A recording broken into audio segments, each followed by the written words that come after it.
Hello everybody, and welcome back to the PoorMansChemist. Getting tired, little one? Of course you are. You see, when you give yourself to me, there's nothing left for you.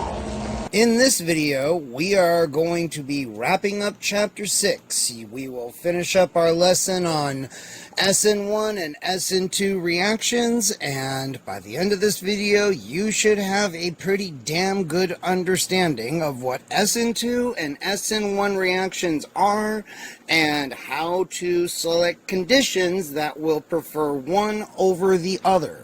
But don't think that this is the last time you're going to see these reaction mechanisms. There's a reason that they teach you these first, because you're going to be seeing these throughout the rest of the course. So, this is very important information. If you fail, we will be forced to help you destroy yourselves. Now, as you already know, because I've already told you guys this 1,000 times before, this entire endeavor is supported by your generosity and kindness.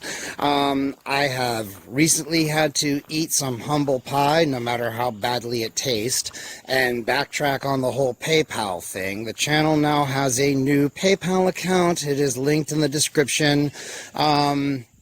It was just... not having a PayPal account is too much of a insurmountable barrier for people, especially people in other countries right now. So, I understand. We will have to keep an eye out for an alternative as we, go on into the future here. You guys got any suggestions so far as that go, let me know.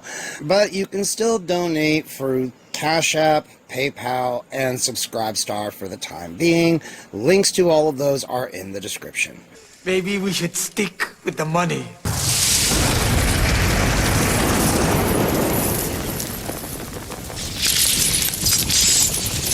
Alright, we're going to hit the ground running here. Just a quick review of an Sn1 mechanism from the last video.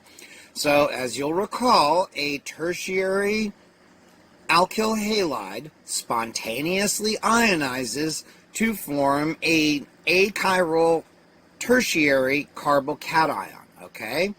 And remember, a carbocation is sp2 hybridized and has no electrons in this p orbital, right? Remember that from last time? Now we can have a molecule of the solvent, which is all over the place and constantly in contact with this molecule, can come in from either side and can add in, gives us a protonated alcohol that undergoes a rapid acid-base reaction with water, and we converted our tertiary alkyl halide into a tertiary alcohol. Remember that if you are doing this with a chiral compound, you will get racemization such that you end up with a racemic mixture at the end, okay? And where we left off last time was solvolysis. Now, we've already mentioned this, all right? But a solvolysis reaction is a nucleophilic substitution in which the nucleophile is a molecule of the solvent, okay? Just like in this case, water is the solvent. That's why it's everywhere and in constant contact with this, all right? The Sn1 reaction of an alkyl halide with water is an example of solvolysis. When the solvent is water, we call the reaction a hydrolysis. If the reaction had taken place in methanol, we would call it methanolysis. I've heard that word said a couple of different ways, so if you say it differently, cut me some slack here. And you can see, oh, look at that, putting a methoxy group on a tertiary alkyl halide. Can't imagine what anybody would want to be able to put methoxy groups on molecules for. So, you now have a way to do this with tertiary alkyl halides. Okay, now, factors affecting the rates of Sn1 and Sn2 reactions. Now that we have an understanding of the mechanisms of Sn1 and Sn2 reactions, our next task is to explain why chloromethane reacts by an Sn2 mechanism and tert butyl chloride by an Sn1 mechanism. We would also like to be able to predict which pathway, Sn1 or Sn2, would be followed by the reaction of any alkyl halide with any nucleophile under varying conditions. Yes, kiddies, this is going to be your first real taste of synthetic power. What can I do? I don't know. How about anything? For starters. Personally, I like power. It's great. But not power over people. People are fucking high maintenance. I want power over matter itself to make the carbons dance to my fucking will in fucking nanospace. And now you will have this power too. It's fucking great, man. It's better than sex. Alright. The answer to this question is to be found in the relative rates of the reactions that occur. If a given alkyl halide and a nucleophile react rapidly by an Sn2 mechanism but slowly by an Sn1 mechanism under a given set of conditions, then an Sn2 pathway will be followed by most of the molecules. On the other hand, another alkyl halide and another nucleophile may react very slowly or not at all by an Sn2 pathway. If they react rapidly by an Sn1 mechanism, then the reactants will follow an Sn1 pathway. This might seem like common sense, but this is very, very important, okay? It's not like this is just little kid teeny bopper shit. No, when I did my undergraduate research project, I was working on an Sn2 reaction. Didn't work, but we tried. A number of factors affect the relative rates of Sn1 and Sn2 reactions. The most important factors are the structure of the substrate, the concentration and reactivity of the nucleophile for Sn2 reactions only, okay? Because remember, the rate of an Sn1 reaction depends only on the spontaneous ionization of a tertiary alkyl halide, all right? That's what's determining the rate there. The effect of the solvent and the nature of the leaving group, okay?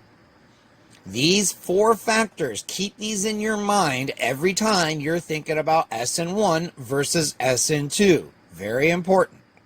Okay, we begin by talking about the effect of the structure of the substrate. So, for Sn2 reactions, simple alkyl halides show the following general order of reactivity. We have methyl is more reactive than primary, is more reactive than secondary, which is way more reactive than tertiary, which is basically unreactive. Alright, methyl halides react most rapidly, and tertiary halides react so slowly as to be unreactive by the Sn2 mechanism. Okay? And the important factor behind this order of reactivity is a steric effect. In this case, steric hindrance. Now, we've encountered steric effects before now, but they give you the definition again. Steric effect is an effect on the relative rates of reaction caused by the space-filling properties of those parts of a molecule attached at or near the reacting site. Or in plain English, if there is shit in the way, then the reacting molecule can't get in there to fucking do the damn reaction. Very simple. So, steric hindrance is when the spatial arrangements of atoms or group at or near a reacting site of a molecule hinders or retards a reaction. How un-PC of them. I knew I liked this textbook for a reason. Okay, so, you can see, they even give you some numbers here, which, that's fucking nice. So, for a methyl alkyl halide, we've got a relative reaction rate of 30. By the time we get to a primary alkyl halide, it's down to 1. So, you can see, just putting one bulky fucking thing on this drops the reaction rate by a lot. By the time you get to secondary, it's dropped a whole lot. And neopentyl, which again, you should remember as a special case, man, this is essentially unreactive, unless you want to wait a long time. And by the time you get to tertiary, like a butyl alkyl halide, basically nothing's happening. And in all cases, you can see it is because this lone pair, can't get to this free antibonding orbital here. The HOMO can't get to the antibonding LUMO. Can't get any of that booty action. simply because in these cases the carbon is being anti-orbital blocked by these groups here that are a bunch of fucking prudes and never want to do anything fun. Fucking Puritans. Anyway, for particles, molecules, and ions to react, their reactive centers must be able to come within bonding distance of each other. Although most molecules are reasonably flexible, very large and bulky groups can often hinder the formation of the required transition state. In some cases, they can prevent its formation altogether. An Sn2 reaction requires an approach by the nucleophile to a distance within the bonding range of the carbon atom bearing the leaving group. Because of this, bulky substituents on or near that carbon atom have a dramatic inhibiting effect. Nearby bulky groups cause the free energy of an Sn2 transition state to be higher, and, consequently, the free energy of activation for the reaction is larger, and the rate of reaction is slower. Of the simple alkyl halides, methyl halides react most rapidly in Sn2 reactions because only 3 small hydrogen atoms interfere with the approaching nucleophile. Neopentyl, which again is this beast right here, even though this is primary, and tertiary halide, the actual carbon that bears the halogen atom is a primary carbon, but again, this is so damn big and bulky that even just one group like this is enough to stop the nucleophile almost completely. I mean, you can see it's really low. And tertiary halides are the least reactive because bulky groups present a strong hindrance to the approaching nucleophile. Tertiary substrates, for all practical purposes, do not react by an Sn2 mechanism. Okay? And again, so you can see, I mean, and the neopentyl one I think is very enlightening here. All it's got is one fucking tert butyl group stuck on this carbon here. That's basically what it is. I mean, these other two are hydrogen. And still, that is enough to stop that from getting in there. Okay. Now, for Sn1 reactions. The primary factor that determines the reactivity of organic substrates in an Sn1 reaction is the relative stability of the carbocation that is formed. Of the simple alkyl halides that we have studied so far, this means, for all practical purposes, that only tertiary halides react by an Sn1 mechanism. Later on, we will see that certain organic halides called allylic halides and benzylic halides can also react by an Sn1 mechanism because they can form relatively stable carbocation. But as you can see, wheeze away from that. Tertiary carbocations are stabilized because sigma bonds at the 3 adjacent carbons contribute electron density to the carbocation p orbital by hyperconjugation. Remember, we talked about that at length. Secondary and primary carbocations have less stabilization by hyperconjugation. A methyl carbocation has no stabilization. Formation of a relatively stable carbocation is important in an Sn1 reaction because it means that the free energy of activation for the slow step of the reaction will be low enough for the reaction to take place at a reasonable rate. All right. Now,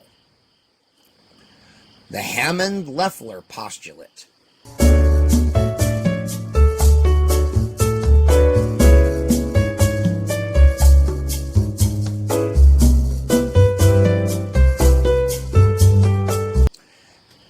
If you review the free energy diagrams that accompany the mechanism for the Sn1 reaction of tert-butyl chloride and water, you will see that step 1, the ionization of the leaving group to form the carbocation, is uphill in terms of free energy. Delta G for this step is positive. It is also uphill in terms of enthalpy. The delta H is positive, and therefore this step is endothermic. According to the Hammond-Leffler postulate, the transition state structure for an uphill energy step should show a strong resemblance to the product structure from that step. This is very important, okay? Remember this. Since the product of this step actually an intermediate in the overall reaction, is a carbocation, any factor that stabilizes the carbocation, such as dispersal of the positive charge by electron-releasing groups, should also stabilize the transition state in which the positive charge is developing. And as you'll recall, we talked about this before too, electron-releasing groups. If you have an alkyl substituent, just some hydrocarbon, it can release a little bit of electron density through these bonds, okay? In other words, this bond becomes polarized, and that polarizes the next bond a little bit, but it's less than this, and then the next one gets polarized a little bit, but it's less than this, and it goes down about, I think, like 3 or 4 atoms in the chain. But because alkyl substituents can do this, they can help stabilize the carbocation that way as well. So you've got hyperconjugation and you've got inductive stabilization. Because remember, when we transmit this kind of thing through the bonds like this, it is called induction. A methyl primary or secondary alkyl halide would have to ionize to form a methyl primary or secondary carbocation to react by an Sn1 mechanism. These carbocations, however, are much higher in energy than a tertiary carbocation, and the transition states leading to these carbocations are even higher in energy. So, the activation energy for an Sn1 reaction of a simple methyl primary or secondary halide is so large, therefore the reaction is so slow, that for all practical purposes, an Sn1 reaction with a methyl primary or secondary halide does not compete with the corresponding Sn2 reaction. Okay? I hope that makes sense. Now, we come down here to where I think that this should have been said before all of this. I mean, they bring up the Hammond-Leffler postulate, tell you what it is, and then, I don't know. Anyway, this is a little bit of a better explanation, I think, that'll help you understand it. The Hammond-Leffler postulate is quite general and can be better understood through consideration of figure 6.10, this here, okay? One way that the postulate can be stated is to say that the structure of a transition state resembles the stable species that is nearest it in free energy. For example, in a highly endergonic step, the blue curve, the transition state lies close to the products in free energy, and we assume, therefore, that it resembles the products of that step in the structure. Conversely, in a highly exergonic step, which is this, the transition state lies close to the reactants in free energy, and we assume it resembles the reactants in structure as well. The great value of the Hammond-Leffler postulate is that it gives us an intuitive way of visualizing those important but fleeting species that we call transition states, and we shall make use of it in many future discussions. Now, let's just break this down very, very simply, okay? If you have a highly exergonic step, see this, the transition state is close in energy to the reactants, but it's far from the products. So the transition state should look more like the reactants than it does like the products. Conversely, in an endergonic step, the reactants are far from the transition state, which is close to the products. So in this case, the transition state should look more like the products than the reactants. That is all that this is saying. I know, right? It would take like, what, an entire page just to fucking say that? That's all you need to know. At least about this. Now, the effect of the concentration and strength of the nucleophile. So, like we've already said, the rate of an Sn1 reaction is unaffected by either the concentration or the identity of the nucleophile, because the nucleophile does not participate in the rate-determining step of an Sn1 reaction, which is the formation of the carbocation. The rate of an Sn2 reaction depends on both the concentration and the identity of the attacking nucleophile. So what we're about to talk about is for Sn2 reactions. Okay, they say we saw in section 6.5 how increasing the concentration of the nucleophile increases the rate of an Sn2 reaction. We can now examine how the rate of an Sn2 reaction depends on the identity of the nucleophile. The relative strength of a nucleophile, its nucleophilicity, is measured in terms of the relative rate of its Sn2 reaction with a given substrate. Now, all of what you're about to hear is stuff that you should probably put in your notes in some way, shape, or form. A good nucleophile is one that reacts rapidly in an Sn2 reaction with a given substrate. A poor nucleophile is one that reacts slowly in an Sn2 reaction with the same substrate under comparable reaction conditions. Methoxide anion, for example, is a good nucleophile for a substitution reaction with iodomethane. It reacts rapidly by an Sn2 mechanism to form dimethyl ether. Okay, so you can see that here. Very nice. Very simple and straightforward. And if you needed a way to make dimethyl ether, there you go. Methanol, on the other hand, is a poor nucleophile for a reaction with iodomethane. Under comparable conditions, it reacts very slowly. It is not a sufficiently powerful Lewis base, a nucleophile, to cause displacement of the iodide leaving group at a significant rate. Okay, so you can see the reaction here. It would be very slow. It would also produce a strong acid if it were to actually happen. Again, I mean, you know, depending on the solvent it's in, that isn't necessarily a problem, but methanol just isn't a good nucleophile. Now, the relative strengths of nucleophiles can be correlated with 3 structural features. This is very important. Put this in your notes. A negatively charged nucleophile is always a more reactive nucleophile than its conjugate acid, like we just saw. Thus, OH is a better nucleophile than H2O, and an alkoxide ion is better than an alcohol. Okay? Number 2. In a group of nucleophiles in which the nucleophilic atom is the same, nucleophilicity parallel basicities. So for oxygen compounds, you see this order of reactivity. Alkoxide ions are more reactive than hydroxide ions, which are much more reactive than carboxylate ions, which is more reactive than alcohols, which is more reactive than water. Okay? Now, I want to go ahead and point, you may be thinking, you know, well then why are these acting as nucleophiles in Sn1 reactions? This is all down to the high reactivity of the carbocation, okay? And the fact that these are solvent molecules that are constantly in contact with that tertiary alkyl halide, so that when it, you know, pops off that halide ion and forms the carbocation, these motherfuckers are right there to react with it very quickly. That's how you get Sn1. In Sn2, it's a completely different story. Alright, this is, so you see here, this is also their order of basicity. An alkoxide ion is a slightly stronger base than a hydroxide ion. A hydroxide ion is a much stronger base than a carboxylate ion, and so on. Okay?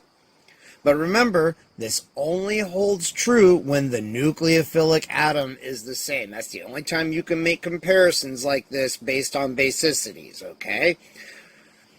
When the nucleophilic atoms are different, nucleophilicity may not parallel basicities. For example, in protic solvents, hydrosulfide, cyanide, and iodide are all weaker bases than hydroxide, yet they are stronger nucleophiles than hydroxide. See that? Neat, right? Can do all kinds of cool shit with that. Just saying. Be good, kids. Anyway, nucleophilicity versus basicity. While nucleophilicity and basicity are related, they are not measured in the same way. Basicity, as expressed by pKa, is measured by the position of an equilibrium in an acid-base reaction. Nucleophilicity is measured by the relative rates of substitution reactions. For example, the hydroxide ion is a stronger base than a cyanide ion. At equilibrium, it has a greater affinity for the proton.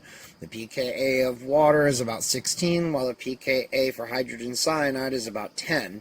Nevertheless, cyanide ion is a stronger nucleophile. It reacts more rapidly with a carbon bearing the leaving group than does hydroxide ion. Okay?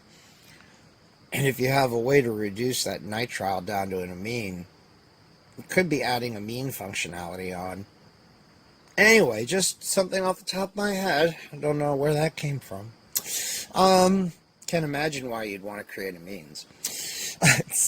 All right, solvent effects in Sn2 versus Sn1 reactions. Okay, put this in your notes too. Sn2 reactions are favored by polar aprotic solvents. All right, so solvents that are polarized but don't have an electronegative atom bonded to hydrogen. So you have molecules like acetone, dimethylformamide, and dimethyl sulfoxide. Sn1 reactions are favored by polar protic solvents, so like ethanol, methanol, and water, okay? Important reasons for these solvent effects have to do with A, minimizing the solvent's interaction with the nucleophile in Sn2 reactions, and B, facilitating ionization of the leaving group and stabilizing ionic intermediates by solvents in Sn1 reactions. In the following subsections, we will explain these factors in further detail. Polar aprotic solvents favor Sn2 reactions. An aprotic solvent does not have hydrogen atoms that are capable of hydrogen bonding. Polar aprotic solvents such as acetone, dimethylformamide, dimethyl sulfoxide, and hexamethylphosphoramide are often used alone or as co-solvents for Sn2 reactions. In other words, you can jack up your Sn2 reaction by choosing to use one of these solvents. Ah, neat. The plot thickens. Okay, so you see these are 4 of the common ones here. There are more. The rates of Sn2 reactions generally are vastly increased when they are carried out in polar aprotic solvents. The increase in rate can be as large as 1,000,000-fold. Yes, kiddies. Now you have real synthetic power. Neat, right? Be careful, though. Hexamethylphosphoramide, that stuff is basically cancer in a bottle. Dimethyl sulfoxide can be absorbed through the skin and can carry all manners of shit that's dissolved in it with it. So that's not good. And dimethylformamide, I can't recall exactly how it's a chemical holocaust in a bottle if it gets inside you, but it is in some way. Once again, anything that's useful is probably going to be toxic as hell, all right? So, polar aprotic solvents solubilize cations well using their unshared electron pairs, but do not interact as strongly with anions because they cannot hydrogen bond with them, and because the positive regions of the solvent are shielded by steric effects from the anion. This differential solvation leaves anions more free to act as nucleophiles because they are less encumbered by the cation and the solvent. They're basically naked anions, thus enhancing the rate of Sn2 reaction. Sodium ions of sodium iodide, for example, can be solvated in dimethyl sulfoxide, shown here, leaving the iodide anion more free to act as a nucleophile. See that? So, it solvates the cation, but not the nucleophilic anion, okay? Or at least not very well. It's not like the solvent isn't in contact with this thing. I mean, of course it is. It's dissolved in it. But you aren't getting this kind of interaction here. It's interacting with the positive part, which is just leaving the negative part just kind of all alone and by itself and like the ugly girl at the party that nobody wants to hook up with. So it's super horny. All right. Naked anions in polar aprotic solvents are also more reactive as bases, as well as in their capacity as nucleophiles. In dimethyl sulfoxide, for example, the relative order of halide ion basicity is the same as their relative order of nucleophilicity. Halide basicity is the opposite to nucleophilicity in protic solvents, however, as we shall explain shortly. So you can see here, in aprotic solvents, fluoride has a better nucleophile and more basic than chloride, which is more than bromide, which is more than iodide. But in protic solvents, it's reversed. Iodide is a better nucleophile than bromide, then is chloride, then is fluoride. All right. Polar protic solvents favor Sn1 reactions. A protic solvent has at least one hydrogen atom capable of participating in a hydrogen bond. Protic solvents, such as water, ethanol, and methanol, facilitate formation of a carbocation by forming hydrogen bonds with the leaving group as it departs, thereby lowering the energy of the transition state, leading to a carbocation. Okay? So you see that? We have hydrogen bonding with the substrate. We have the departure of the leaving group assisted by hydrogen bonding in the transition state. Okay, so these solvent molecules are stabilizing the transition state here. And remember, if you can stabilize the transition state, you can get a reaction to go. So that's what's making all of this work. As you'll recall, we mentioned, I think in the last video, that the energy that it takes to get this ionization in the gas phase is like more than 6 times. It was some ungodly 600 something kilojoules per mole, but in the solvent here it was something like 80 kilojoules per mole, and all of that is happening just because of this stabilization of the transition state here. Neat, right? Okay. A rough indication of a solvent's polarity is a quantity called the dielectric constant. The dielectric constant is a measure of the solvent's ability to insulate opposite charges, or separate ions, from each other. Electrostatic attractions and repulsions between ions are smaller in solvents with higher dielectric constants. So you see the dielectric constant of some common solvents here, all right? We see that water is best able to insulate opposite charges from each other, and acetic acid does a piss poor job at it. All right. Water is the most effective solvent for promoting ionization, but most organic compounds do not dissolve appreciably in water. They usually dissolve, however, in alcohols, and quite often mixed solvents are used. Methanol and water and ethanol and water are common mixed solvents for nucleophilic substitution reactions. Okay? Protic solvents hinder the nucleophile in Sn2 reactions.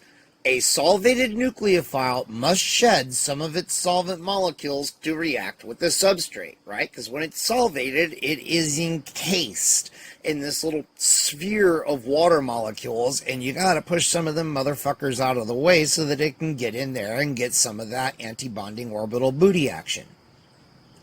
In a polar aprotic solvent, the nucleophile is less encumbered by solvent molecules because hydrogen bonding between solvent and the nucleophile is not possible. Hydrogen bonding with a protic solvent, such as water, ethanol, and methanol, encumbers a nucleophile and hinders its reactivity in a nucleophilic substitution reaction. The extent of hydrogen bonding with the nucleophile varies with the identity of the nucleophile. Hydrogen bonding with a small nucleophilic atom is stronger than to a large nucleophilic atom among elements in the same group, the same column of the periodic table. For example, fluoride anion is more strongly solvated than the other halides because it is the smallest halide anion and its charge is the most concentrated. Hence, in a protic solvent, fluoride is not as effective as a nucleophile as the other halide anions. Iodide is the largest halide anion, and it is the most weakly solvated in a protic solvent. Hence, it is the strongest nucleophile amongst the halide anions. Okay? So in a protic solvent, the general trend in nucleophilicity amongst the halide anions is iodide's better than bromide, better than chloride, better than fluoride. Okay? The same effect holds true when we compare sulfur nucleophiles with oxygen nucleophiles.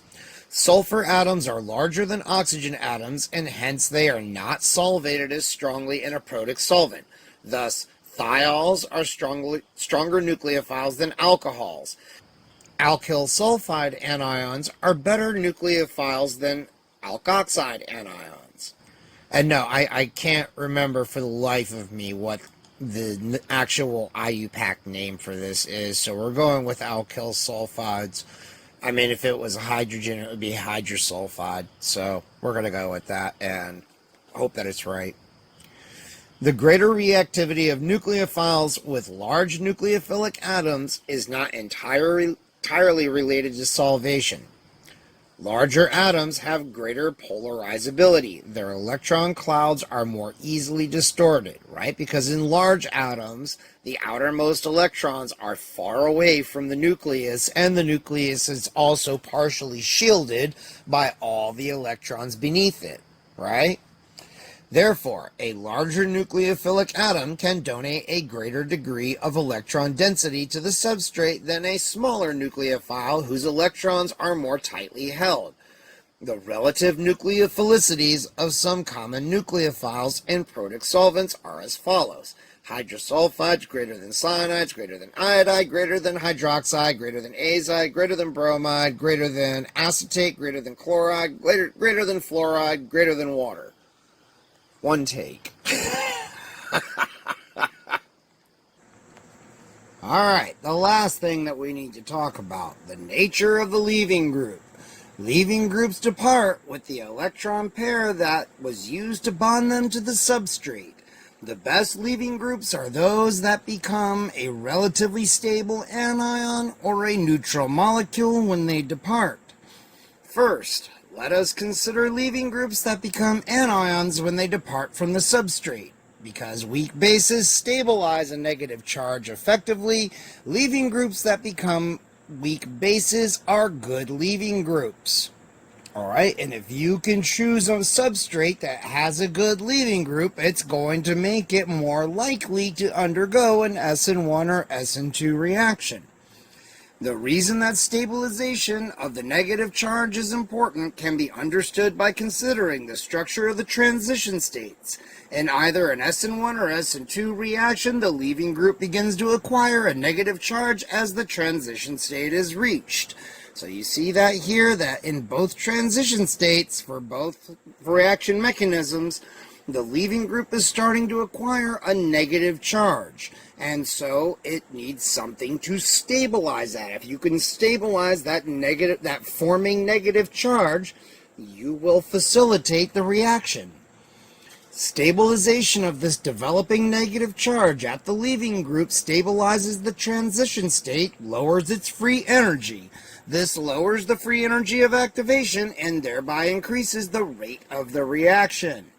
Among the halogens, an iodide ion is the best leaving group, and a fluoride ion is the poorest. And you can see that iodide's better than bromide, better than chloride, which is much better than fluoride. Fluoride fucking sucks as a leaving group.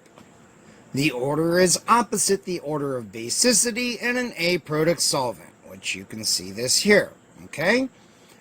Strongly basic ions rarely act as leaving groups. Alright, so you don't get reactions like this where you would have a hydroxide as a leaving group. That's not a thing. That's not going to happen.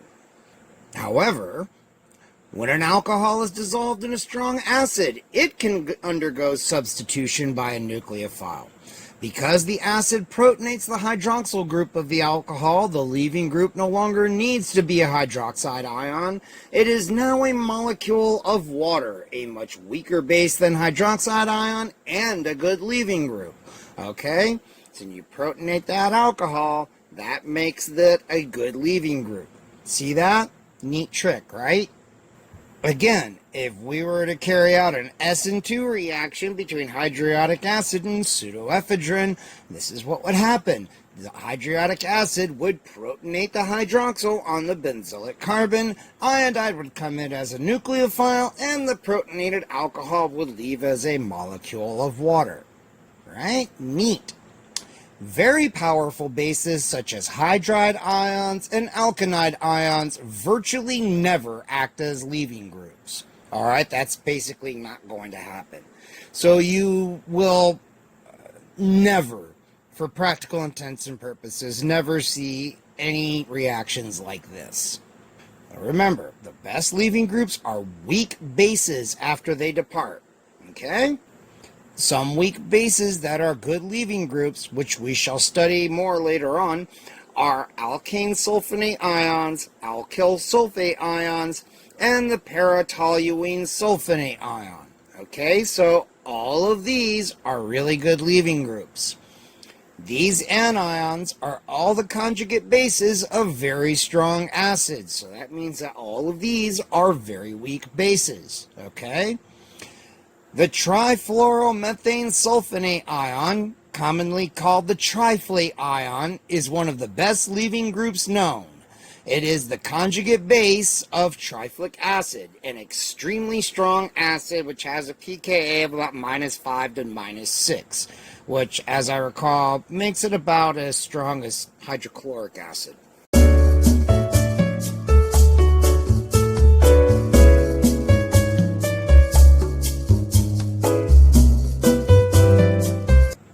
I've worked with triflate ions as leaving groups in Sn2 reactions, and yes, they are fucking amazingly good leaving groups.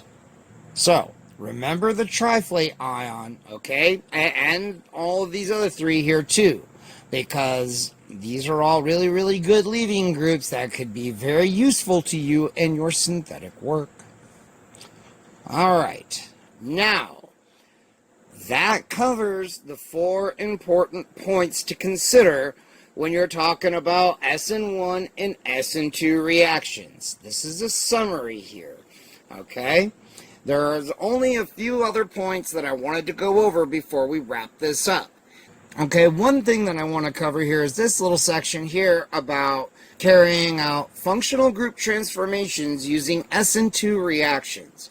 Sn2 reactions are highly useful in organic synthesis because they enable us to convert one functional group to another, a process that is called a functional group transformation or a functional group interconversion. With the Sn2 reactions shown in figure 6.11, this methyl primary or secondary alkyl halides can be transformed into alcohols, ethers, thiols, thioethers, nitriles, esters, and so on. And it tells you that the prefix thio in a name means that a sulfur atom has replaced an oxygen atom in the compound. So, you see here, Sn2 reactions can be used to convert methyl primary or secondary alkyl halides, where the halogen atom is chlorine, bromine, or iodine, into all of these. And then you could carry out more reactions on these functional groups. Look at that. This is the synthetic power of the Sn2 reaction. And you've just learned how to jack them up beyond belief, optimize them, and get them to really want to happen. And look at all, I mean, we're only at the end of chapter 6. And look at all of the stuff you can already do. Now just remember, if you try to use a secondary alkyl halide, I mean, yes, if you choose the right, a polar aprotic solvent, and make sure, you get all of your other conditions ideal to really, really jack up the reaction rate as much as possible without losing too much product to a competing reaction mechanism, which we will talk about in chapter 7. Then, yeah, you can get secondary alkyl halides to react by Sn2s.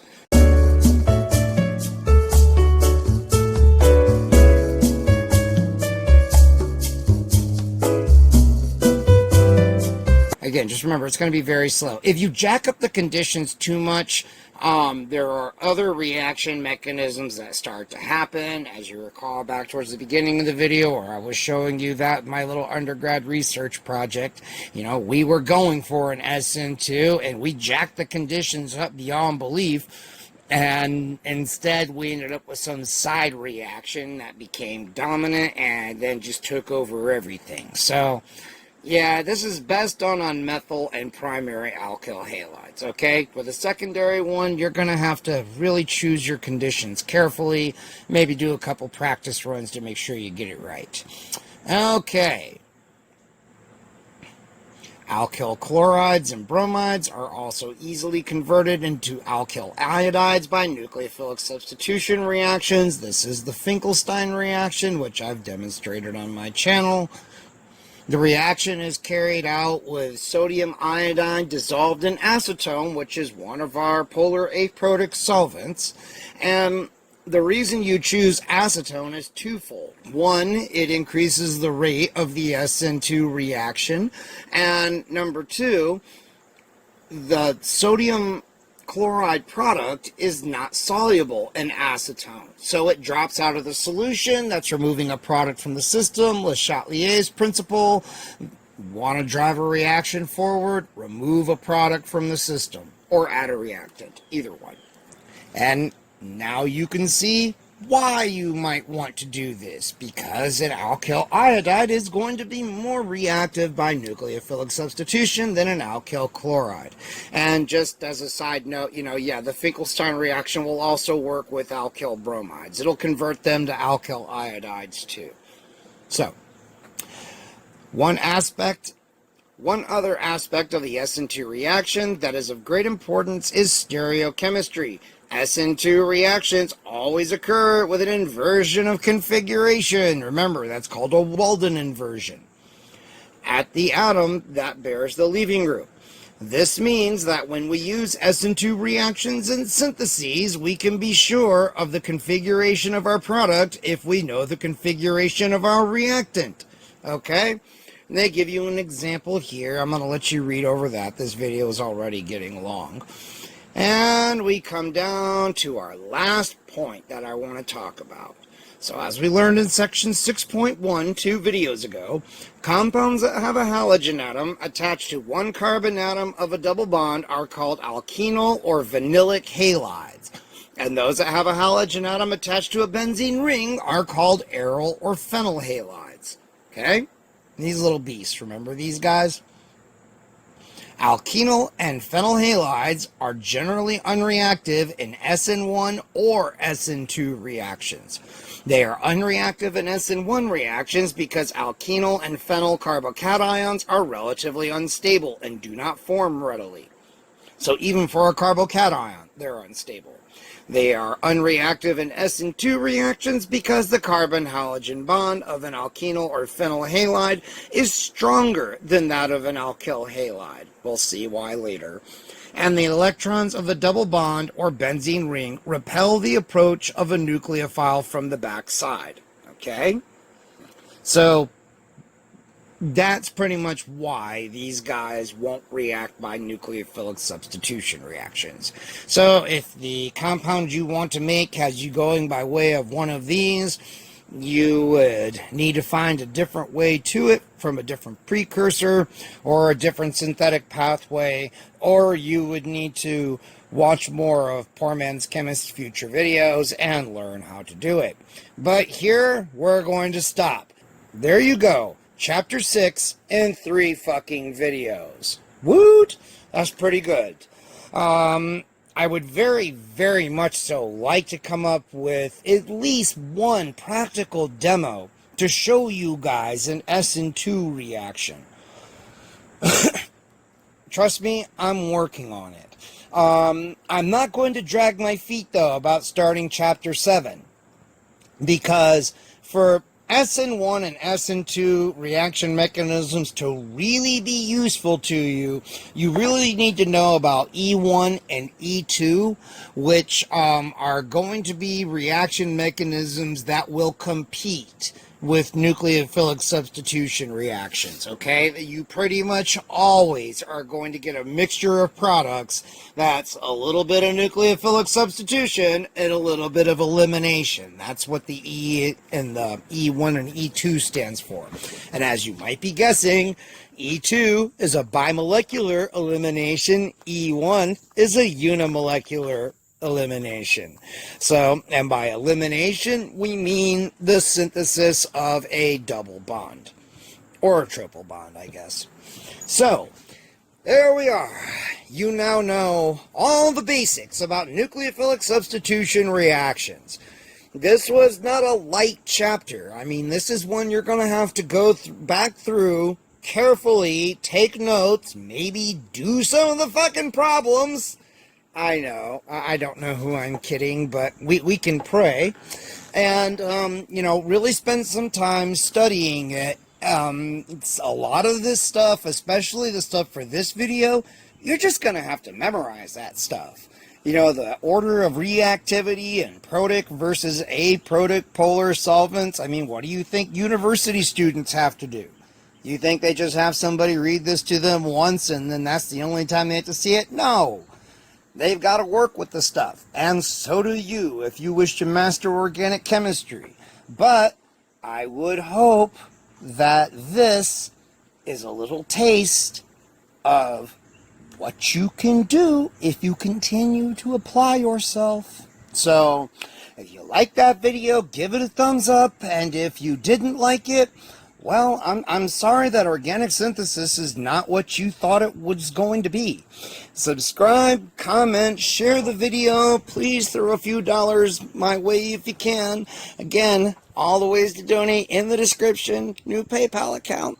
And until the next one, y'all, I will see you later.